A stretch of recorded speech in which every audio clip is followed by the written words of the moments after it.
On Christmas Eve, my daughter-in-law slapped me across the face in my son's opulent mansion. She called me a servant, mocking my simple clothes after I spilled coffee with my arthritic hands. My own son just watched. I stood there, stunned, but a quiet fire ignited deep inside. You won't believe how this story ends. Like, share, and let me know where you're listening from. The grand iron gates of Arthur's mansion swung inward with a low hum, revealing a driveway meticulously lined with twinkling lights and frosted evergreens. It was Christmas Eve, a time for warmth and family. Yet as Eleanor drove her modest sedan closer to the illuminated facade, a familiar chill prickled her skin. She had brought her special homemade apple pie, its scent still faintly clinging to the passenger seat, a small offering of love for her only son and his family. Stepping out into the crisp evening air, she clutched the pie tin carefully, its warmth a small comfort against the imposing grandeur of the house. Genevieve met her at the door, a vision in a shimmering silver gown that seemed to reflect every single light in the vast foyer. Her smile, however, was as cold and bright as polished chrome. "Eleanor," Genevieve chirped, her tone brittle, a practiced formality that never quite reached her eyes. "So glad you could make it. Do come in." She barely paused for a hug, her gaze flicking dismissively from Eleanor's simple wool coat to the pie in her hands. "Oh, is that a pie? How quaint. Just give that to one of the kitchen staff. They'll find a place for it." The implication hung heavy in the air. Her gesture, her labor of love, was beneath the notice of the main table, relegated to the unseen helpers. It was a subtle blow, but it landed squarely. Eleanor felt a familiar clench in her stomach. She nodded, offering a tight smile, and handed the pie off to a young woman in a crisp white apron who appeared silently from the depths of the house. As she stepped into the bustling drawing room, she scanned the faces. Arthur, her son, stood by the roaring fireplace, a glass of amber liquid in his hand. He looked uncomfortable, his eyes darting between Eleanor and Genevieve's family, who clustered together, their laughter echoing a little too loudly. Genevieve's parents, her two sisters, and their husbands, all impeccably dressed, offered perfunctory nods and fleeting smiles. No one truly welcomed her. She was an outsider, an anomaly in their perfectly curated holiday tableau. Arthur offered a strained hug, his voice low. "Mother, you made it." He seemed preoccupied, his usual warmth dimmed by an invisible pressure. Dinner was called shortly after. Genevieve, with an airy wave of her hand, directed Eleanor to a seat at the far end of the sprawling dining table, nestled between a chatty niece of Genevieve's who barely acknowledged her and an empty chair. As the first course was served, Genevieve leaned towards Eleanor, her voice dropping to a conspiratorial whisper, yet sharp enough to pierce the festive chatter. "Eleanor, darling, you know how busy the staff are tonight. Would you mind terribly helping with the drinks? The ice bucket needs refilling constantly, and the children always want juice." It wasn't a request, it was an order, thinly veiled as a polite suggestion.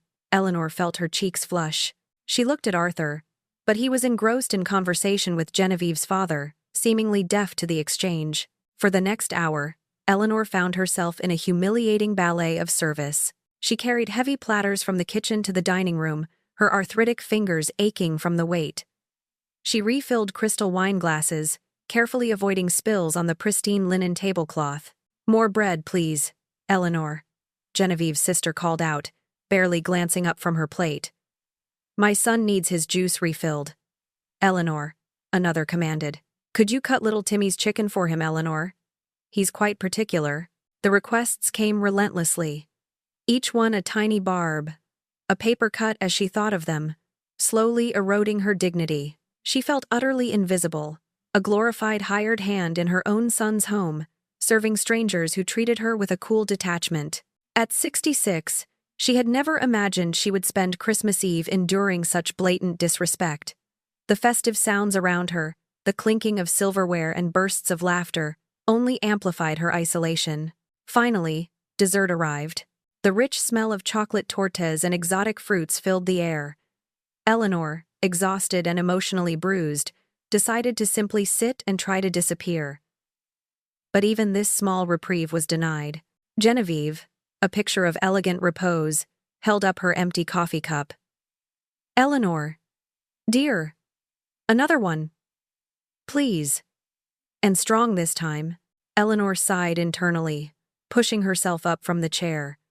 Her hands trembled slightly as she poured the hot coffee from the silver carafe. Her fingers, stiff and protesting from years of work and the evening's unexpected labor, betraying her. Just as she reached Genevieve, her grip faltered. A splash of dark liquid erupted from the cup, landing squarely on the pristine silver fabric of Genevieve's expensive designer dress, spreading a dark, indelible stain. A collective gasp rippled through the table. Silence fell, thick and suffocating. Genevieve rose slowly, her eyes narrowing to cold slits. Eleanor. What in heaven's name have you done? Her voice, usually so carefully modulated, rose to a piercing shriek. Look at this. This dress is a custom design. Do you have any idea how much this cost? You clumsy, careless woman. Honestly, I wouldn't expect anything less from someone who probably buys her clothes at a thrift store.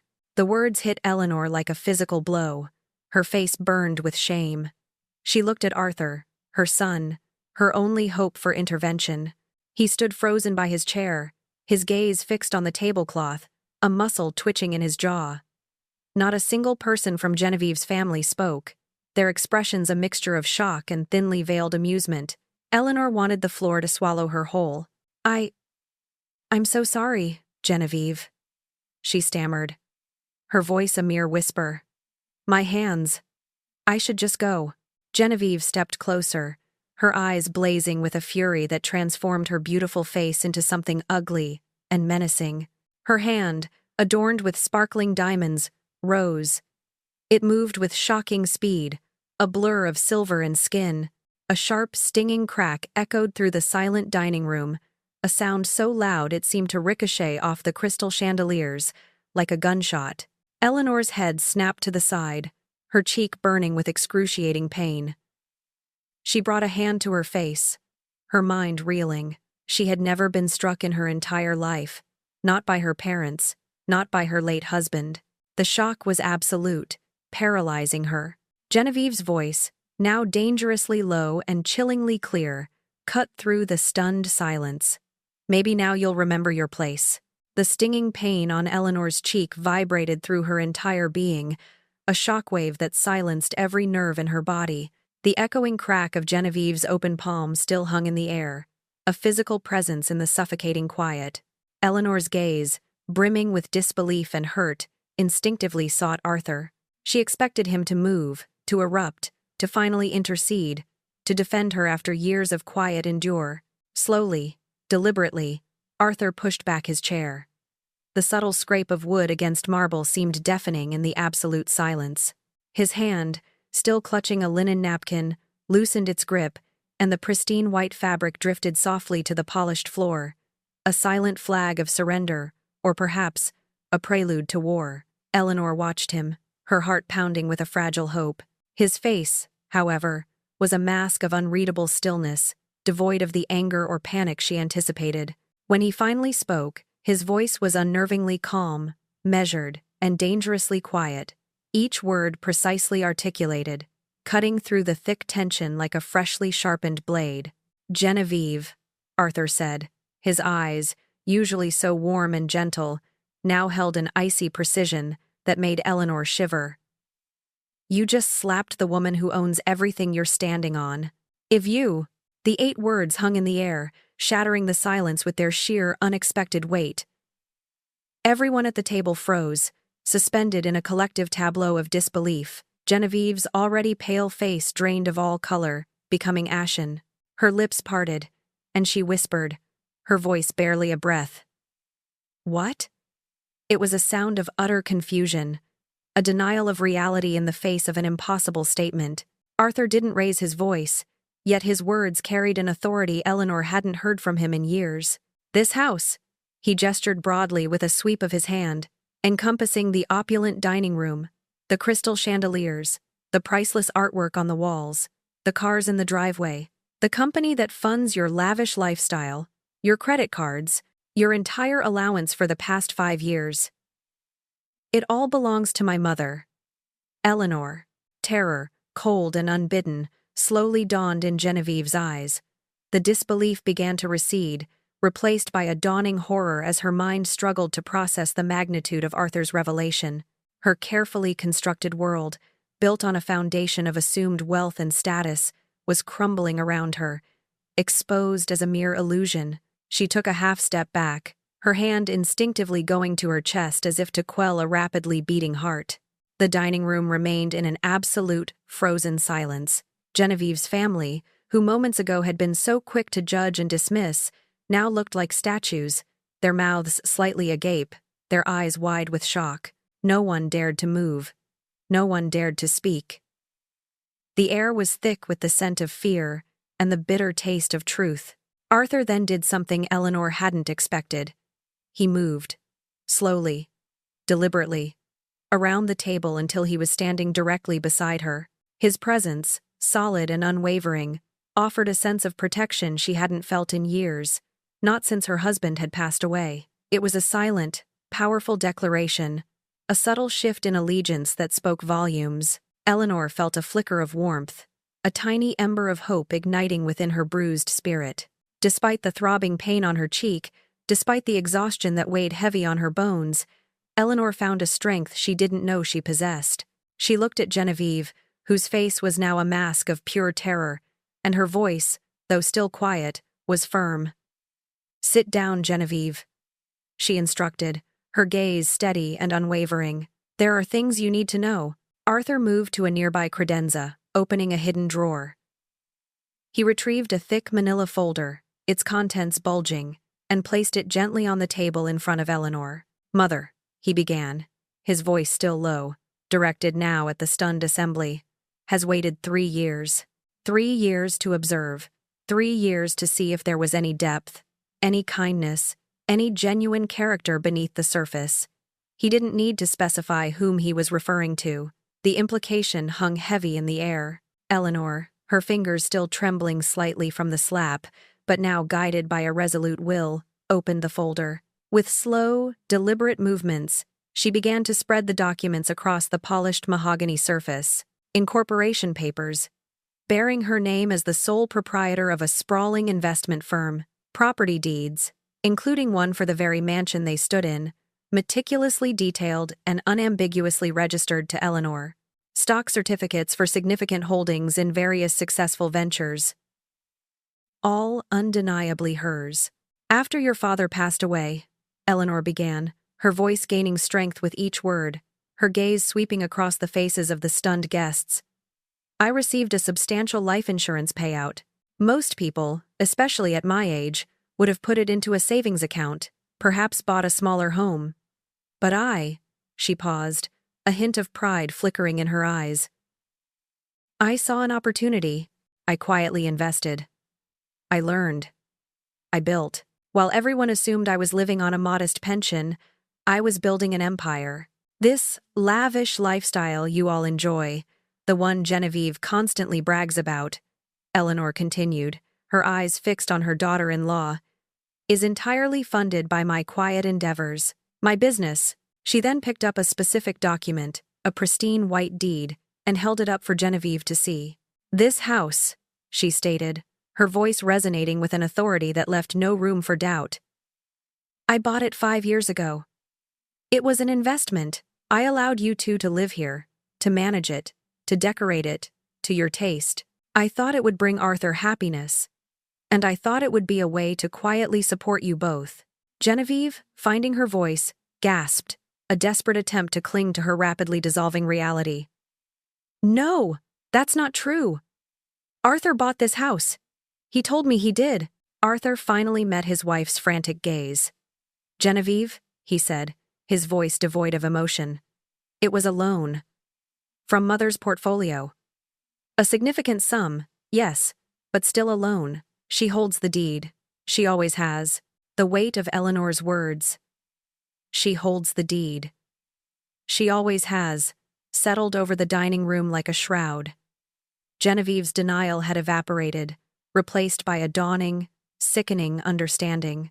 Her eyes darted from the deed in Eleanor's hand to Arthur's unyielding face, then back to the older woman, as if seeing her for the very first time. Eleanor, still holding the deed aloft for a moment, then carefully placed it back into the folder. From its depths, she drew another stack of impeccably organized documents. "And as for your lavish lifestyle, Genevieve," Eleanor continued, her voice steady and clear, devoid of any emotional waver, "the company that provides your primary income, the very place Arthur works as vice president, Hartwell Industries. I own 75% of it." She paused, letting the statement hang in the air, allowing its full impact to sink in. "Every dividend payment, every bonus, every promotion you've celebrated, every vacation you've taken on its expense account, it all comes from a company I control." Genevieve was visibly shaken. Her earlier terror deepened, twisting into a grotesque mask of disbelief and horror. The silly old woman, the thrift store shopper, the kitchen staff she had dismissed and humiliated moments ago, was not just wealthy. She was the architect of Genevieve's entire comfortable existence. The sheer scale of Eleanor's hidden wealth, the quiet power she wielded, was incomprehensible to her. How could this frumpy, unassuming figure, whom she had so easily relegated to a subordinate role, be a business mogul of such magnitude? Her mind struggled to reconcile the image of the meek, overlooked mother-in-law with the undeniable evidence laid out before her. A chair scraped against the floor, breaking the stunned silence. Genevieve's father, a man who had always prided himself on his shrewd business sense, stood abruptly. His face was pale, his eyes wide with an unmistakable look of disaster. "I think," he began, his voice surprisingly weak, "I think perhaps we should be going." It wasn't a question, it was a desperate plea to escape the unfolding catastrophe. Arthur, without a moment's hesitation, nodded. "Yes," he said, his voice flat. "That would be best. Happy Christmas Eve." The words were laced with a chilling sarcasm that did not go unnoticed. Within minutes, Genevieve's entire family, their faces a mixture of mortification and bewildered confusion, were ushered out of the mansion, their hasty goodbyes barely audible. The grand doors clicked shut, leaving only Eleanor, Arthur, and a trembling Genevieve in the cavernous dining room.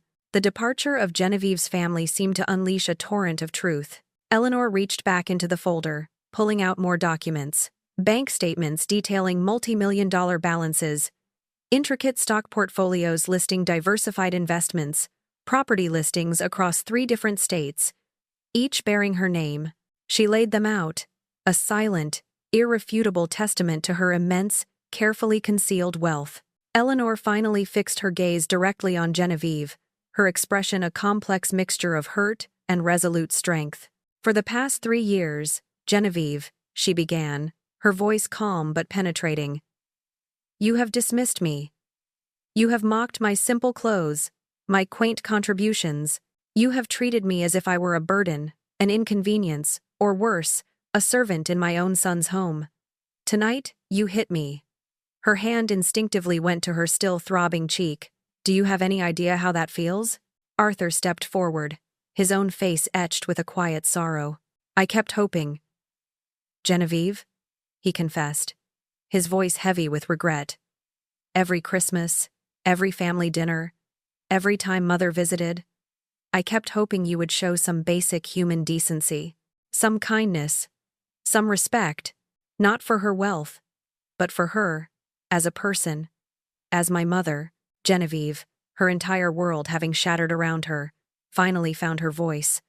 A broken, bewildered whisper. "Why? Why didn't you tell me? Either of you?" She looked from Eleanor to Arthur, her eyes wide with a desperate need for understanding. Eleanor leaned back slightly, a sigh escaping her lips. "Because, my dear, I needed to know. I needed to observe your true character. I needed to understand your loyalty, not to wealth, but to Arthur, and to the legacy I hoped one day to pass on. People change when they know you're wealthy. They become sycophants, flatterers. I needed to see who you truly were, stripped of any pretense or expectation of inheritance." Arthur added. Her secret allowed her to operate with an immense advantage. "No one, absolutely no one, expected a quiet, unassuming widow from the suburbs to be a major player in the financial world. It gave her an unparalleled perspective, a chance to see people's true intentions. Eleanor then pulled out one last item from the folder: a photograph. It showed her, not in her usual modest attire, but in a sharply tailored business suit, her silver hair expertly styled, a confident smile on her face, holding a giant pair of scissors at a ribbon-cutting ceremony for a gleaming new building. The image was a stark, undeniable contrast to the shabby persona Genevieve had grown accustomed to. She pushed the photo across the table. "You once made a cutting remark about my simple tweed coat, suggesting I couldn't afford anything better." Her gaze hardened. "That day, I had just approved a $12 million development project. I chose to wear that coat because it was comfortable, and because it allowed me to observe without being observed." Arthur, his voice now a steady recitation of facts, continued to list the luxuries Eleanor funded, item by excruciating item. "That Mercedes you drive, Genevieve? Mother bought it. The Aspen house you boast about? Mother owns it. The children's private school tuition? Eleanor pays it. Your designer clothes, your country club membership, your charity galas where you rub shoulders with the elite? All funded by her, directly or indirectly through the company she controls." Genevieve stood frozen, visibly processing each piece of information. The realization washed over her, chilling her to the bone. She had been systematically abusing, insulting, and humiliating the very person who controlled every single aspect of her comfortable, opulent life. The person who, with a single stroke of a pen, could make it all disappear. The silence in the opulent dining room was now suffocating, heavy with the weight of shattered illusions and stark revelations. Genevieve stood petrified, her luxurious life revealed as a carefully constructed facade, entirely dependent on the unassuming woman she had just violently assaulted. Her eyes, wide with a dawning terror, flitted between Eleanor's calm, resolute face and the pile of damning documents on the table. Eleanor, her voice steady and clear, broke the silence. "I could have ended your comfortable life at any moment, Genevieve," she stated, her words carrying the quiet force of undeniable truth. "I could have pulled the plug, sold the house, liquidated assets, but I didn't. I chose to give you chances," repeated chances. "I hoped that beneath the veneer there was a spark of decency, a possibility of change." Arthur interjected, his voice firm, tinged with a weariness that spoke of years of quiet frustration. "Mom, she's had 3 years of chances." His confirmation underscored Eleanor's immense patience, highlighting the depth of Genevieve's transgressions. Eleanor nodded slowly, a somber expression on her face. "Indeed. And tonight, with that slap, you confirmed it. It was the final, irrefutable proof of your true character, Genevieve. The person you truly are when you believe no one is watching, when you believe you are in control." She touched her still-burning cheek, a silent testament to the pain and betrayal. A tremor ran through Genevieve. Panic began to claw at her, stripping away her composure. "What?" she stammered, her voice thin and reedy. "What are you going to do?" Her eyes were wild, darting around the room as if searching for an escape. Eleanor slowly and deliberately closed the manila folder, securing the documents within its covers. She looked Genevieve directly in the eye, her gaze unwavering. "That," she stated, her voice imbued with a quiet authority, "depends entirely on what you do next." Genevieve, sensing a desperate opening, attempted to regain some semblance of control through manipulation. Her voice, though still shaky, took on a wounded, indignant tone. "So, this was all a game? You've been playing some kind of sick game with us, with Arthur, for years?" She tried to twist the narrative, to paint Eleanor as the cruel manipulator rather than the victim. A bitter laugh escaped Arthur's lips, a harsh, unexpected sound that made Genevieve flinch. "A game?" he scoffed, shaking his head. "No, Genevieve. Mother was simply observing. But since you brought up games, do you remember last Thanksgiving?" He looked at Eleanor, a silent question in his eyes. Eleanor hesitated for a moment. Then, with a sigh, gave a reluctant nod. "Very well," she said softly. Eleanor explained, her voice low. "I started documenting our interactions about 2 years ago. The pattern of disrespect, the casual cruelty, it became too consistent to ignore. I needed proof, not just for myself, but for Arthur. I knew that without concrete evidence, it would always be my word against yours, and you are very good at deception." Genevieve's face, already pale, turned an ashen white at the mention of being recorded. Her eyes darted around frantically, her mind racing, trying to recall every casual conversation, every cutting remark, every whispered insult she might have uttered in the perceived privacy of her home, her voice suddenly trapped in a tangible form. Arthur reached into his jacket pocket and pulled out a small, sleek, digital recorder. With a decisive click, he pressed play. The silence of the dining room was instantly shattered, filled by the unmistakable sound of Genevieve's voice, clear and sharp, echoing with contempt. "Honestly, Arthur." Genevieve's recorded voice began, the familiar high-pitched tone laced with disdain. "Your mother is such an old bat. Always underfoot, always looking for attention. She's a burden." Frankly, Eleanor watched Genevieve's face crumble as her own words, filled with raw cruelty, condemned her. The recording continued, revealing more of Genevieve's true sentiments. "I swear, I'm going to make her uncomfortable enough that she'll just stop coming around. Maybe she'll take a hint and move to assisted living. It would be so much easier without her constant presence." Then, another voice joined in, unmistakably Genevieve's sister, Clara. "Yes, darling, that's a brilliant plan. We'll simply isolate her. Make it clear she's not welcome. She won't have a choice but to find somewhere else to go.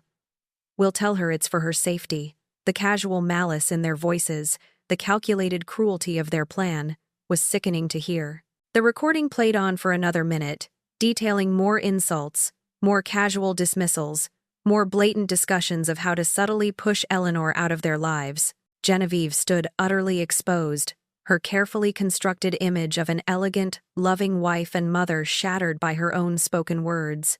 The color had completely drained from her face, leaving her looking hollow and defeated. Arthur calmly pressed stop. The abrupt return to silence felt even heavier than before. He tucked the recorder back into his pocket, his eyes fixed on his wife. "So, Genevieve," he said, his voice quiet, almost eerily devoid of emotion. "Which part of that didn't you mean?" He listed the accusations from the recording, each word a hammer blow. The old bat part? The burden part? The making her uncomfortable enough to leave part? Or perhaps, he concluded, his voice hardening, the part about isolating her and moving her to assisted living? If you're captivated by this story, make sure to like, share, and subscribe to catch every part of this incredible journey. You won't want to miss what happens next. The silence that followed Arthur's calm, cutting questions about the recording was broken by Genevieve's choked sobs. Her face was streaked with tears, but Eleanor observed closely, noting the distinct lack of true remorse in her anguished expression. These were not tears of regret for her cruelty, but tears of pure, unadulterated panic. She finally managed to gasp out, I was just stressed, Arthur. I was just venting. You know how I get." Eleanor, however, was unmoved. She looked at Genevieve, her gaze unwavering. "Stressed. Genevieve?" she countered, a hint of irony in her voice. "With a full-time nanny, a chef, a housekeeper, and a personal assistant?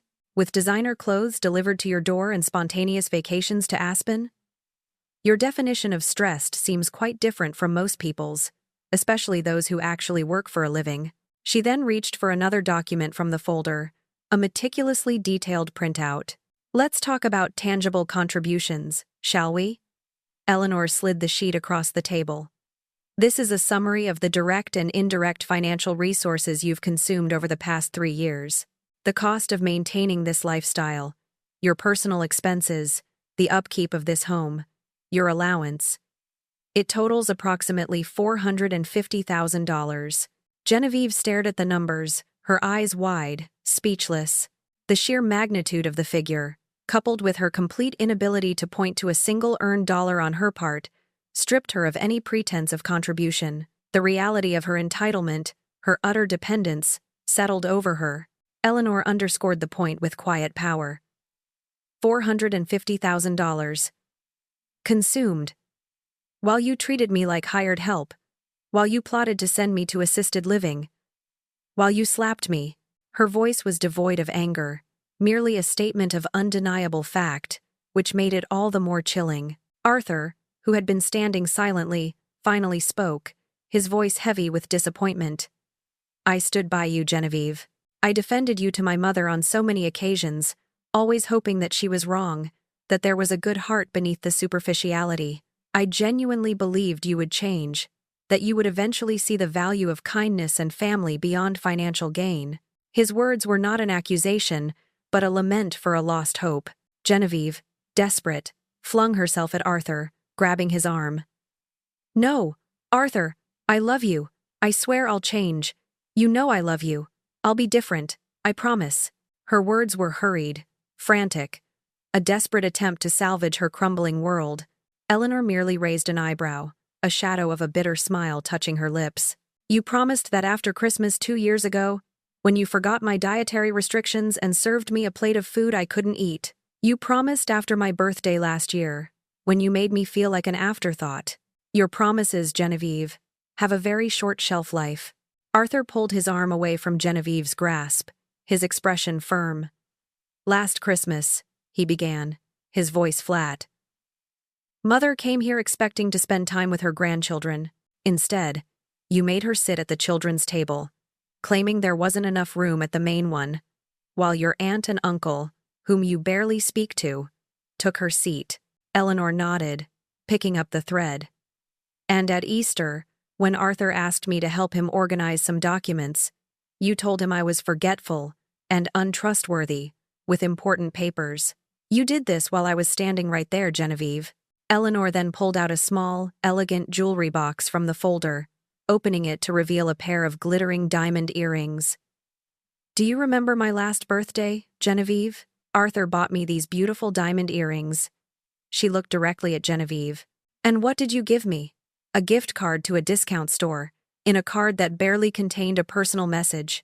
You then proceeded to show off your own new diamond necklace, a purchase Arthur had made for you just weeks earlier, claiming it was just a little something.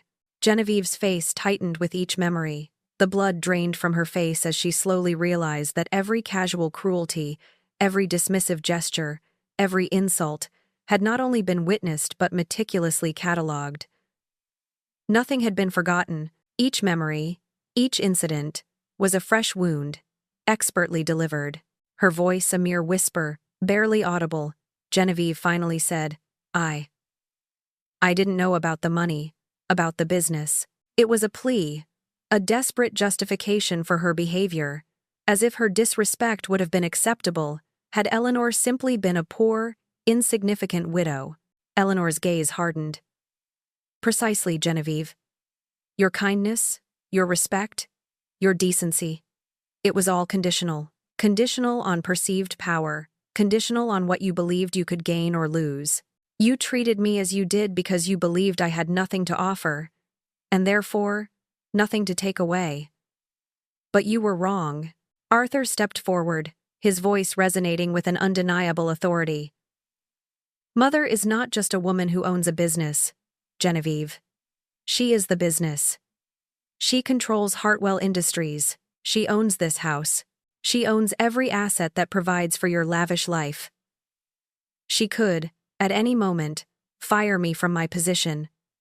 She could evict us from this house. She could cut off every single financial lifeline you have ever known. That, Genevieve, is ultimate power.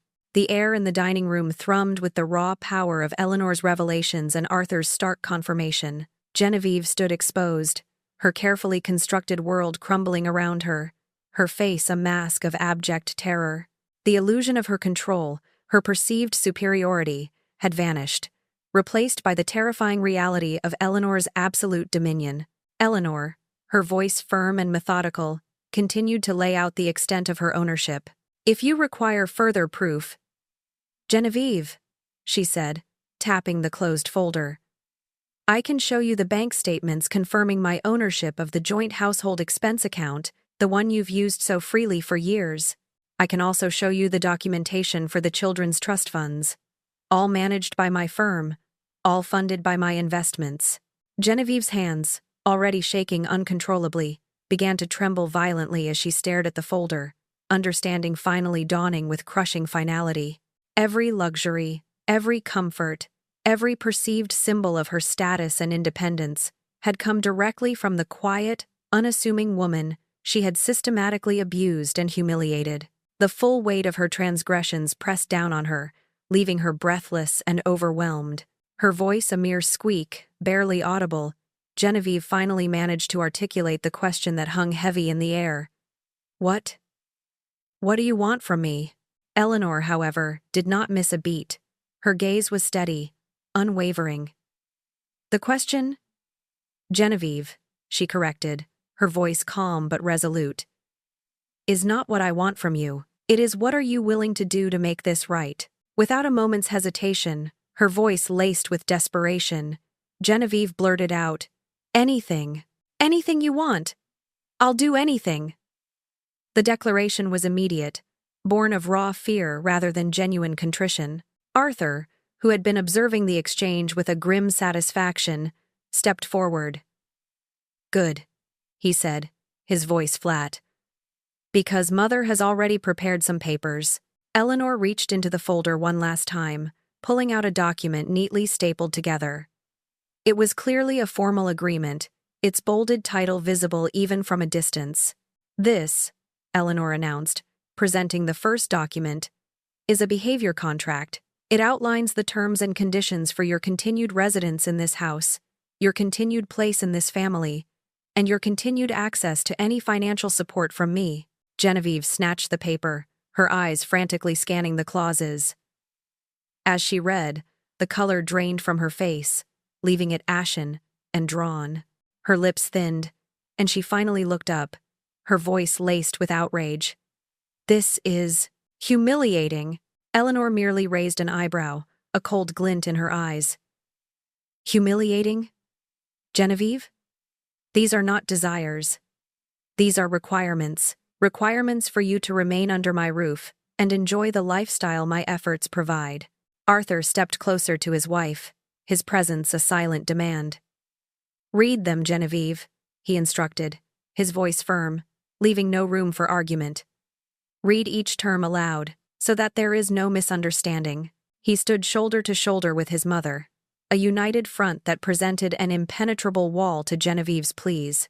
Genevieve swallowed hard, her voice trembling as she began to read, each word a further blow to her shattered pride. Term 1, she started, her voice barely a whisper. Genevieve is to treat Eleanor, not merely as a guest, but as the matriarch and head of the household, with absolute and unwavering respect at all times. She paused, her gaze flickering to Eleanor, who remained impassive.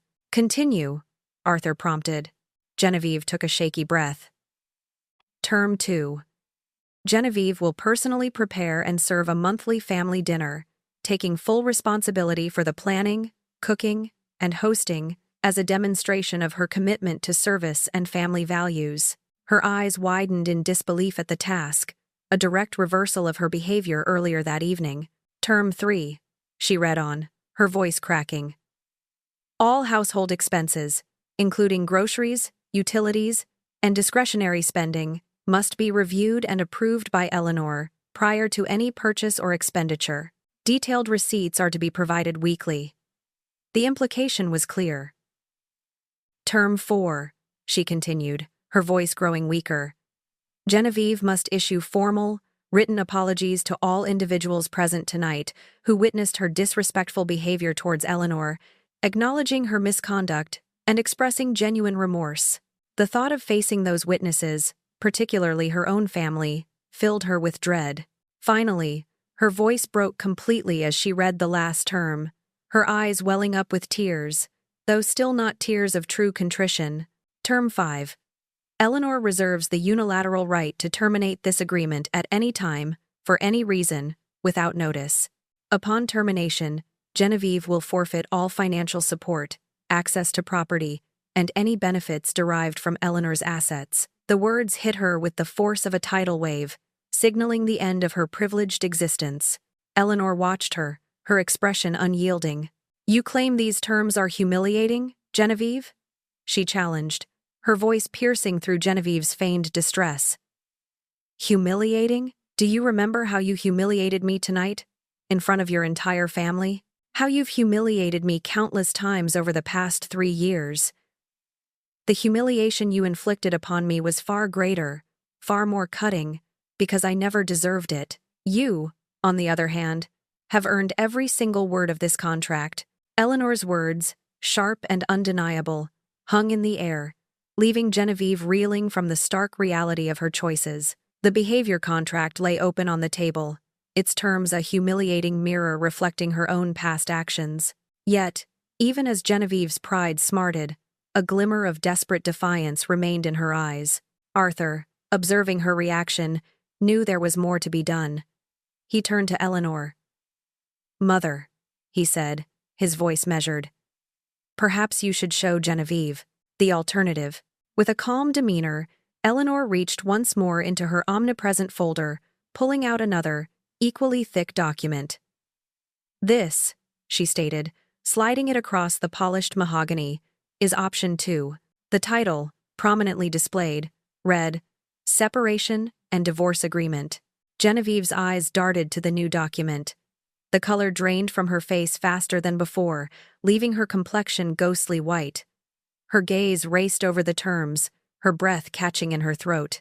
A lump sum of $50,000. Temporary use of a smaller, older family car for 6 months. A modest apartment lease for a year. That was it. No mansion, no Aspen, no Hartwell Industries dividends. A shriek of disbelief escaped Genevieve's lips, raw and unfiltered. $50,000? For everything I've given up? For this house? It's worth millions. Her voice was shrill, incredulous, unable to grasp the disparity between her perceived worth and the meager settlement. Eleanor merely regarded her with a steady gaze. "You have given up nothing, Genevieve," she corrected, her voice gentle but firm. "And you have no legal claim to this house. As we've established, I own it. You simply resided here as my son's wife. Your claim is to Arthur, not to my assets." Then, with a deliberate flourish, Eleanor produced a third document, pristine and neatly bound. "And speaking of legal claims," she continued, "do you remember this, Genevieve? The prenuptial agreement you signed before you married Arthur?" She highlighted a specific clause with her finger. "It explicitly states that any behavioral misconduct, particularly that which causes emotional distress or financial detriment to a family member, may lead to the forfeiture of any and all financial claims in the event of divorce." Genevieve recoiled as if struck again. "You tricked me," she cried, her voice rising in a desperate pitch. "You made me sign it. I thought Arthur was just middle management. I didn't think he had anything significant for a prenup to matter." Arthur interjected, his voice sharp and unyielding. "You signed a legal document, Genevieve, without reading it. You made assumptions based on your own gold-digging strategy, not on reality. You believed I had a modest income and no significant assets, so you blindly signed away any potential claims, never imagining Mother's wealth was behind it all. I didn't marry you for money," Genevieve protested weakly, her voice devoid of conviction. Eleanor merely raised an eyebrow. "Oh, Genevieve," she sighed, a hint of weariness in her tone. "We have recordings that prove otherwise." Arthur reached into his pocket once more, pulling out the digital recorder. "And speaking of recordings," he said, his eyes fixed on Genevieve's horrified face, "this one is from your bachelorette party. Do you remember it, Genevieve? A lovely evening with your sister and closest friends? Just weeks before you married me." Genevieve's face crumpled further, a new wave of terror washing over her. Her bachelorette party? What could possibly be on that recording? Her mind raced, desperately trying to recall every drunken giggle, every whispered confidence. "It seems," Arthur continued, his voice chillingly calm. That your sister, Clara, was quite disgusted by your behavior that night, disgusted enough to record a significant portion of your conversation and send it to me shortly after our wedding. Genevieve gasped, a fresh torrent of tears streaming down her face. Clara? Her own sister?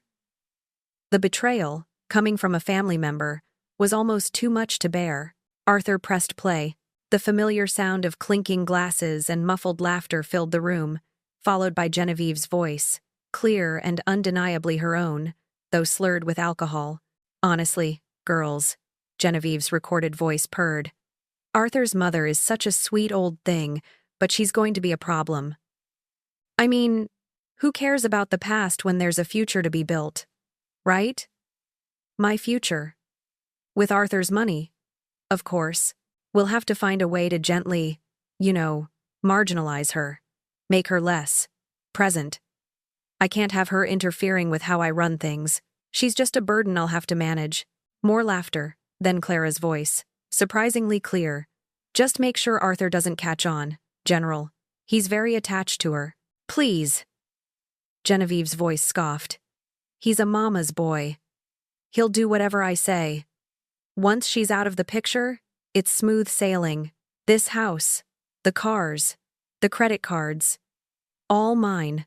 I've always wanted this kind of life. The recording continued for a few more excruciating minutes, revealing Genevieve's calculated plans to isolate Eleanor, her dismissive attitude towards Arthur's emotions, and her cynical pursuit of wealth. When Arthur finally pressed stop, Genevieve was a sobbing wreck, crumpled in on herself. The cruel words, uttered in presumed privacy, now echoed loudly in the silent room, confirming her true intentions and exposing her manipulative nature to her husband and mother-in-law. Her own sister had condemned her. Eleanor watched her, her face unreadable. So, Genevieve, she said, her voice cutting through the sobs, you have two options. The behavior contract, which outlines the terms for you to remain in this family, or this separation and divorce agreement, which outlines your departure from it. There is no third option. There will be no more time for you to think about it. You must choose before midnight. Genevieve stood frozen, the choice between humiliating contract and destitute divorce hanging heavy in the air. Her sobs had subsided, replaced by a desperate, panicked silence. She looked from the behavior contract to the divorce papers, then back to Eleanor, searching for a lifeline, any sign of softening. Eleanor, however, had one more revelation.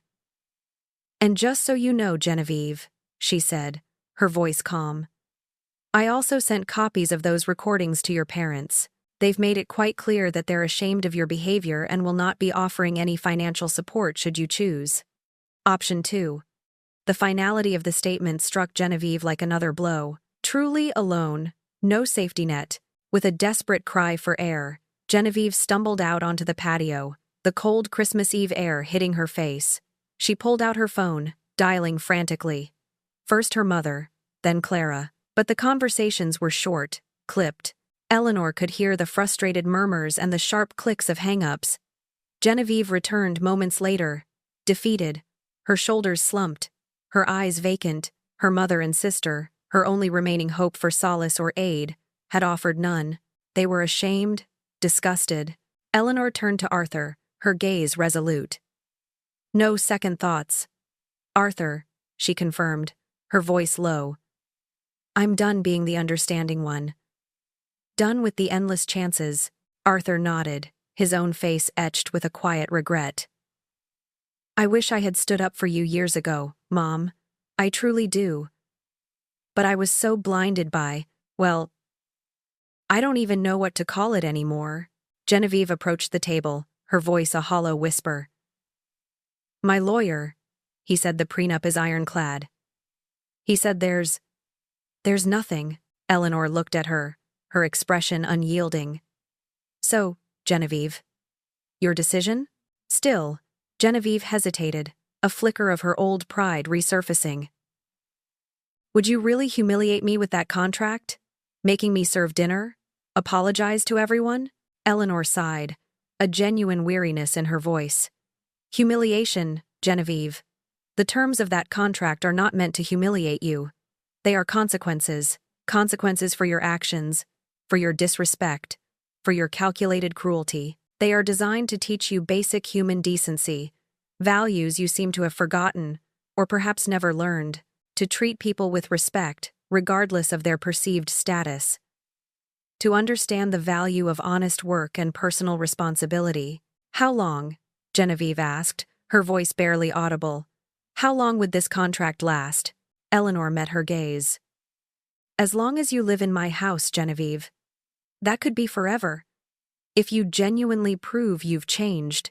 Or it could be until you demonstrate, unequivocally, that you have truly learned what it means to be a decent human being. The choice, as always, is yours. Genevieve wrung her hands. The word had undoubtedly spread amongst her circle. Her parents and sister knew. Soon, everyone would.